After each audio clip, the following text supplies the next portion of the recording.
हक्काची भाषा करणारे वेळ आल्यावर संपर्क क्षेत्राच्या बाहेर असतात. लोकांना बरं बोलणारा हवा असतो, पण खरं बोलणारा नको असतो. जगामध्ये फक्त 1% लोक उन्हाने जळतात, बाकी सगळे एक दुसऱ्यांपासूनच जळतात. निर्णय चुकला म्हणून माणूस वाईट होत नसतो. कदाचित परिस्थितीने माणसाला चुकीचा निर्णय घेण्यासाठी भाग पाडला असेल. दुसऱ्याला चुकीचं समजण्यापेक्षा त्याची परिस्थिती समजून घेतली तर नात्याला एक वेगळाच गोडवा तयार होईल.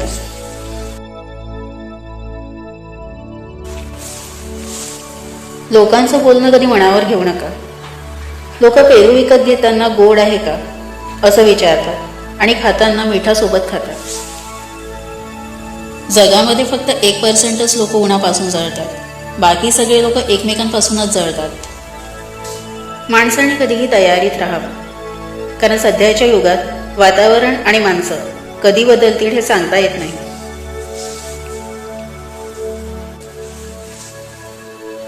कधी कोणावर जबरदस्ती करू नका की त्याने तुमच्यासाठी वेळ काढावा.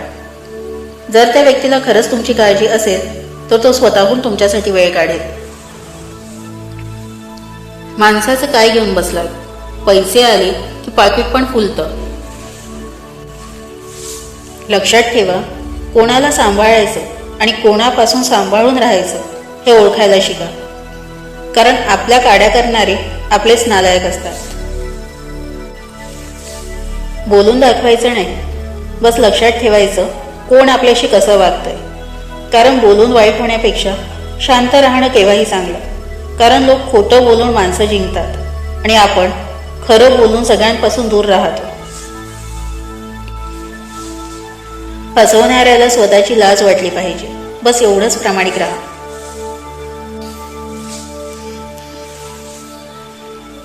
मानसशास्त्र सांगतं, जेव्हा तुम्ही स्वतःची काळजी घेऊ लागता तेव्हा तुमची मनस्थिती सुधारते आणि तुम्ही आनंदी राहू लागता. तुम्ही कधी सुंदर दिसू लागता आणि यामुळे चांगल्या गोष्टी सुद्धा तुमच्याकडे आकर्षित होऊ लागतात. कष्टाचा आवाज कोणाला ऐकू येत नाही, पण चमक मात्र सगळ्यांच्या डोळ्यात खटकते.